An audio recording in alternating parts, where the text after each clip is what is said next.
Ìpínlẹ̀ Ekiti, ìpínlẹ̀ ẹ̀yẹ.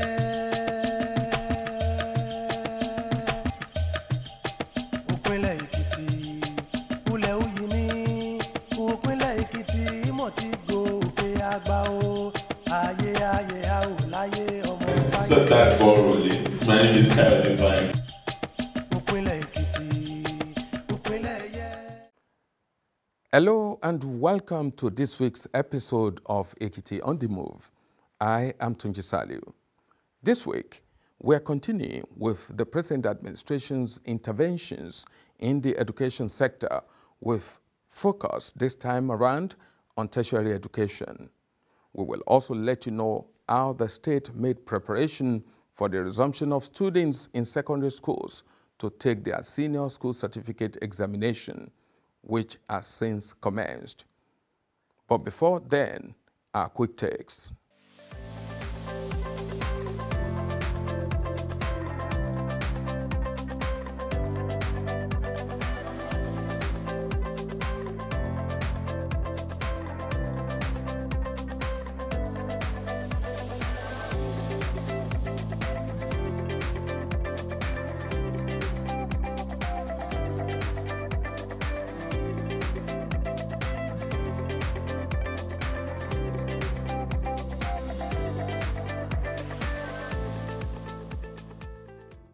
In focus,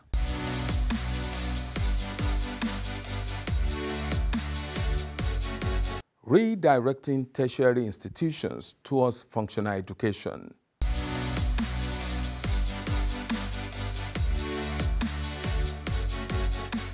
On assumption of office in 2018, 4 of the first 5 executive orders signed by Governor Kyle Fayemi were aimed at a new deal for the educational sector of the state. Specifically, Executive Orders 3 to 5 were on the establishment of visitation partners to 3 of the tertiary institutions in the state, namely Ekiti State University at Ekiti, Ekiti State College of Education Ekiti, and the College of Earth Sciences and Technology, Ekiti. What this presupposed was to give the tertiary institutions a new agenda to operate upon, particularly as regards the philosophy of the incoming government. What we had in place was just an uncoordinated situation. But then in order to coordinate it, we just have to have a signage. And appropriate vision plans were placed. And today we have a white paper that addresses all aspects of the existence of institutions that can bring institutions up to world-class standards, including all our various colleges and the university too. So I think what we have today is a situation where we have a focused agenda by the various authorities of the various institutions. That particular panel brought out a varied counsel that His Excellency, the Governor of Ekiti State, Dr. John Kyle Fayemi, gave to the college. A council that is interested in the development of the college. And that white paper also made room for certain restructuring of the college in different areas that has made the college function better, that has cut wastages in certain areas. And I can say that with the implementation of that white paper, the college has started moving well. Following the submission of the report of the visiting panel, which actually culminated in a white paper. Council, that the governing council of the university, was set up. We will not have it so good in the history of the university with the caliber of people that are presently on our council. Beginning with the chairman of our governing council, who we all know to be a renowned scholar. You have quite also a number of distinguished people who actually know what a university is, what a university should be, and also are in tune with global dynamics. The administration also resuscitated the College of Agriculture and Technology, Ekiti, earlier established in 2013 as part of the overall strategy for transformation of agriculture in Ekiti. It's a full-blown polytechnic. So agriculture being the, like I say, the the traditional occupation in Ekiti State, you know, is just a branch of it. So all other courses in polytechnic, engineering, and other range of courses will be offered. But they're going to be in phases. At the onset now, we are starting with 5 programs, okay? That is agricultural technology, which take care of the agronomy, animal, fisheries, and so on. Then agric engineering, that is agricultural and bioresource engineering, and electrical and electronics. Then computer studies and accountancy, plus general studies. Shortly afterwards, it was not just a new beginning for these institutions, but for their academic heads, who were appointed few months later. From then on, respite has come the way of these institutions in terms of stability, policy direction, infrastructure development, and academic attainment. The state government is building 2 faculty buildings, very mighty, okay? And those buildings will be known for our takeoff, but it's going to take some months before the buildings are ready. The work is going on with all those buildings, but right now we have a college in Ekiti. That's a former Mude College. It's a very big place that will be given to the college as our temporary site, and all the buildings there will be, it's quite adequate in terms of physical infrastructure. About a year ago, we had this challenge with a particular intervention fund from TED Fund, which is up to $1 billion. It really assisted in facilitating that, making sure that we didn't lose it at the end of the day. And if you go around the campus now, you see the projects going on, and they're actually massive projects going on. And when those projects are completed, it's going to do a lot to assist in the fulfillment of that knowledge economy, because we are trying to produce students who will not just graduate and go and be looking for jobs. Students who will graduate and be employers of labor. It's somebody who understands what we're doing and who is ready to assist. During our accreditation in November, it gave us a promise of some amount of money for us to use for that accreditation. That gave us an impetus to do more in order to be able to receive the accreditation. I'd like to tell you that with that motivation in November last year, all the degree programs we presented to NUC had full accreditation, every one of them.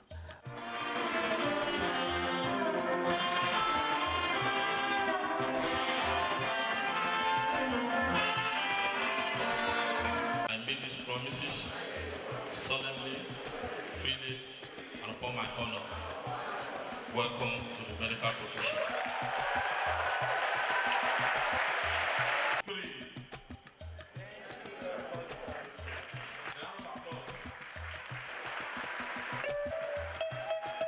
Of worthy mention is the Ekiti State University College of Medicine, which had its first set of graduates after spending 10 years in school.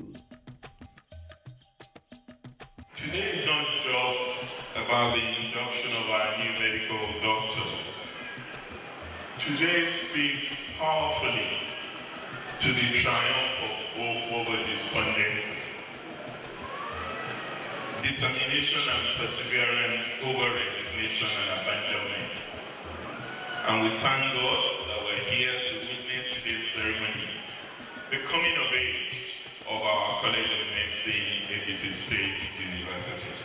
I recall that the graduating students were barely a year in school when my government came into office in October 2010.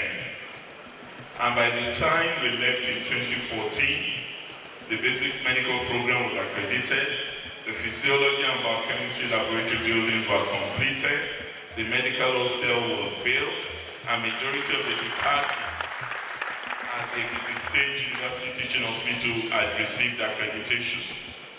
God again brought Dr. John Kadifayemi as a savior. And within the first few months in office, our College of Medicine was accredited.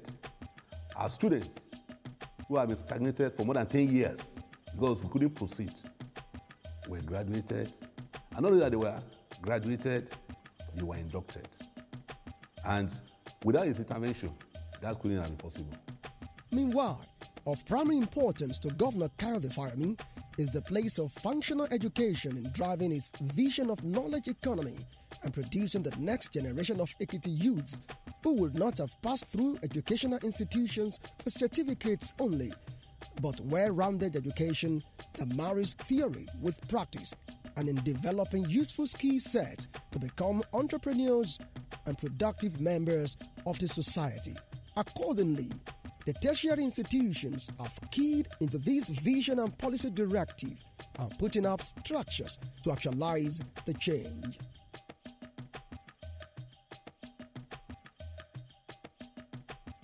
I want students to combine with courses they can start on their own without seeking employment. And the curriculum for each of those courses is ready, vetted by the departments, and we're ready. In fact, let me say, we're ready for the NC, we're ready for the degree. We have courses like textile science.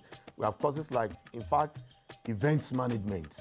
We have courses like entrepreneurial studies. We have so many entrepreneurial arts and so on and so forth. Things that students will learn here. And then even before they graduate, they will have already started making money with those things. That's the focus we have.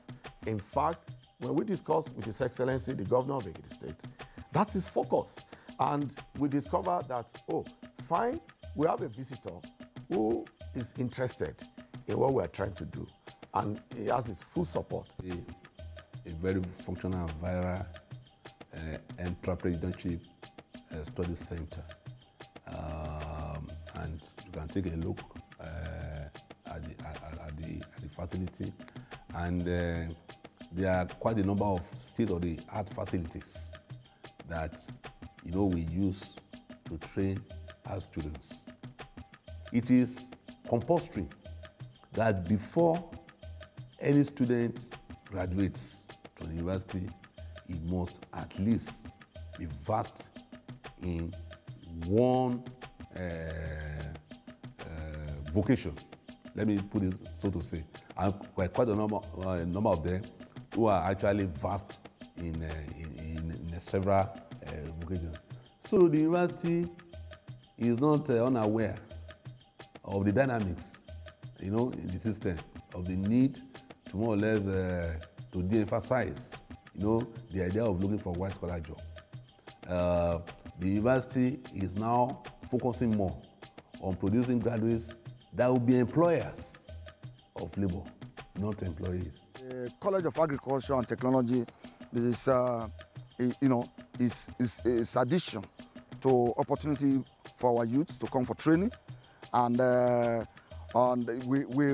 emphasis there is to impart skill, not only to the students, but also to other members of the community, because we're going to come up with a lot of innovative programs, training, like artisans or even professionals who want to invest in agriculture.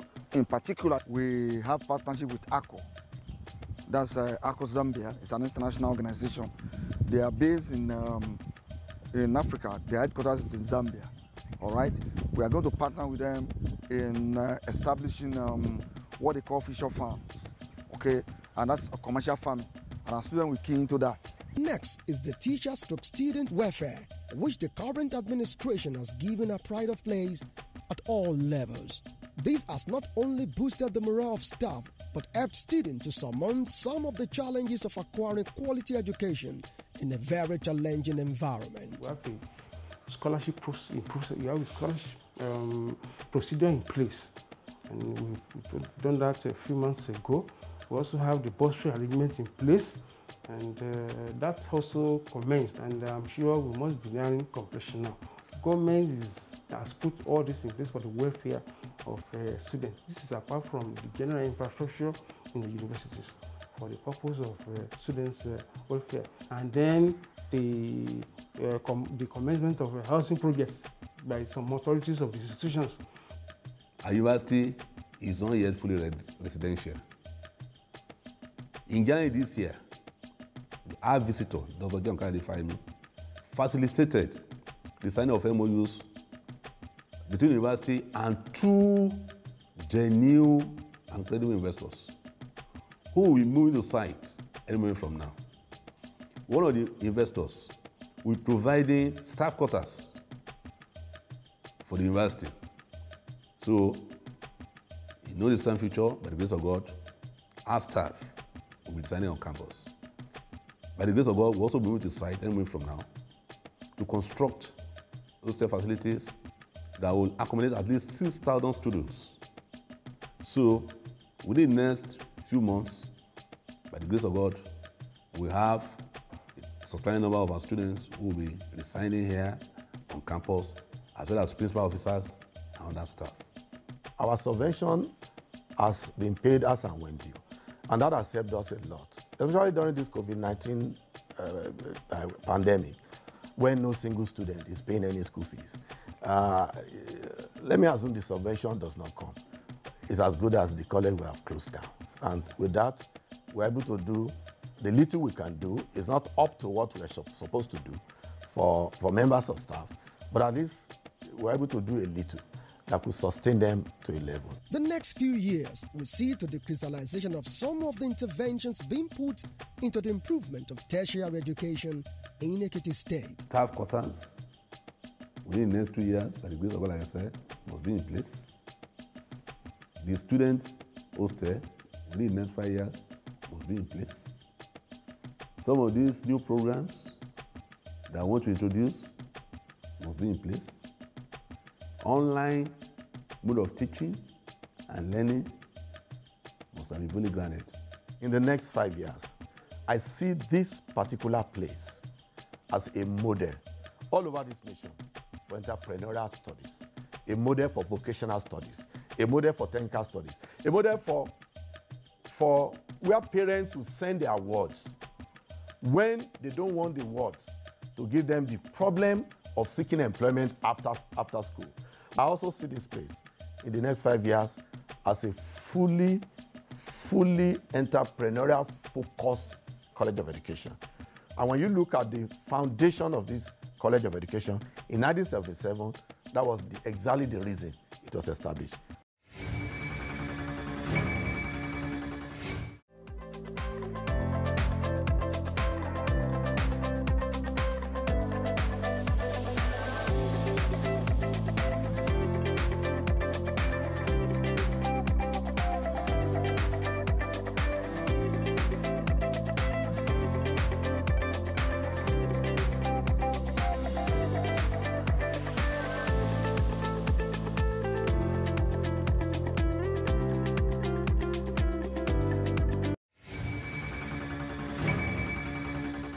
Welcome back.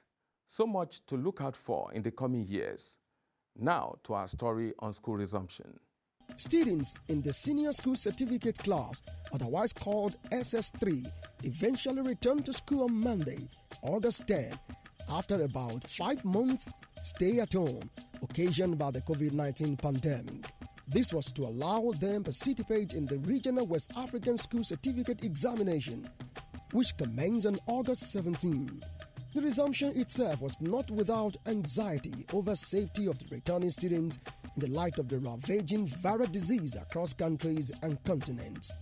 However, with the ease of lockdown to accommodate public engagement, enlightenment on the disease, growing compliance with safety protocols, and the prevailing sentiment that the candidates should not be made to miss out of the all-important annual regional examination, the stage was set for their return to school. In Ekiti State, one of the first states in the country to take proactive steps against the disease in March, and which today has one of the lowest incidence and death rate, reopening the schools was the highest sense of responsibility.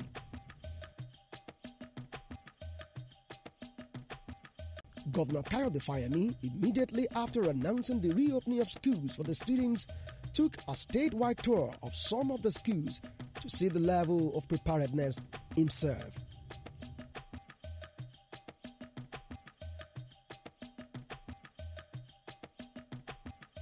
The whole point of going around today, so that All the schools have their Veronica buckets, they have the thermometers, they have the sanitizers, and they are arranged in such a manner as to allow for social distancing. Some have done it better than others. What would happen is that the Honorable Commissioner for Education and his team will still undertake some activities between now and tomorrow morning, just to be sure that we get it right. Although we have a week before the exam starts, I would much rather this is tidied up. And I will continue my random monitoring in the course of that period. 1 week after this, and with measures in place, the school gates were thrown open for students to return for preparatory classes, as well as their examination, which commenced on August 17.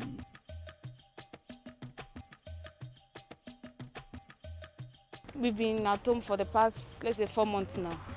So everybody is happy to be back in school, and especially to write their final exam. We're supposed to have written it since April, May. But now we are happy to be back in school at least now to write the exam. I'll be reading overnight, attending lessons, and my brothers too, they do coach me at home. I'm going to work, and when I resume, I'll read my notes and I'll do my house chores. Then at the night, I will read and then I'll sleep.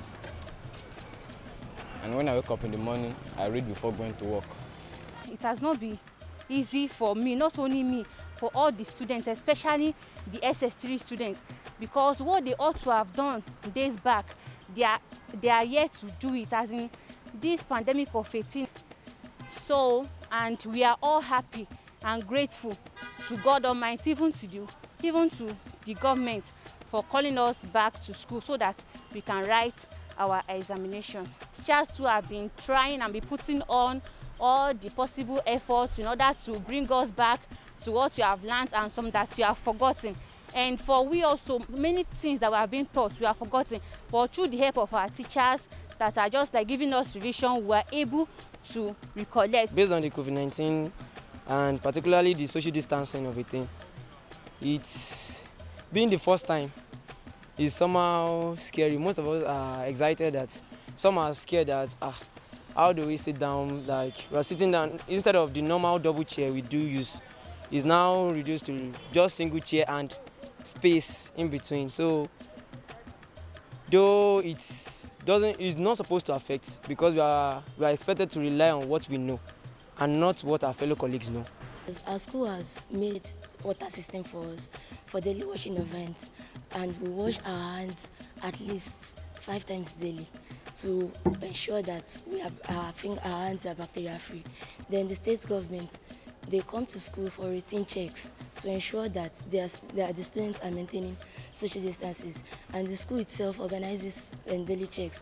We have been told to stay safe and keep ourselves safe. Then we were instructed to use our sanitizers and liquid soap to wash our hands every time, at least 5 times daily. The school also made sure that there are taps that we can just use without putting our hands on the tap, just with the tap of our feet. Then we are good to go. No face mask, no entry. All the government has given us and all that other people, good individuals that they have given us, we have put them in use. Like the Veronica buckets, the soap, the sanitizers, they are all in use and are put at the strategic places in the school. To ensure that students are not lumped together. Teachers are placed at strategic places to monitor them so that we will ensure safety throughout the period and even beyond.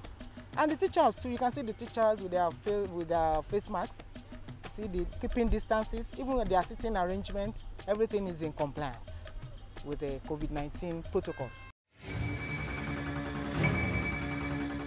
We can only wish the students good luck in their examination. Let's quickly look at our fact file before we go. Ekiti,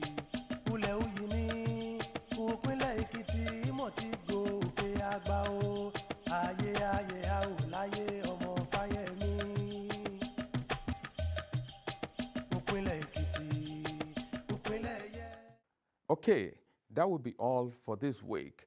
Do join us for another episode next week. Remember, you can watch this episode and previous ones on our YouTube channel, Ekiti on the Move, and also give us your feedback on our social media platforms showing on your screen. Do continue to stay safe by observing all directives regarding COVID-19 pandemic. See you next week.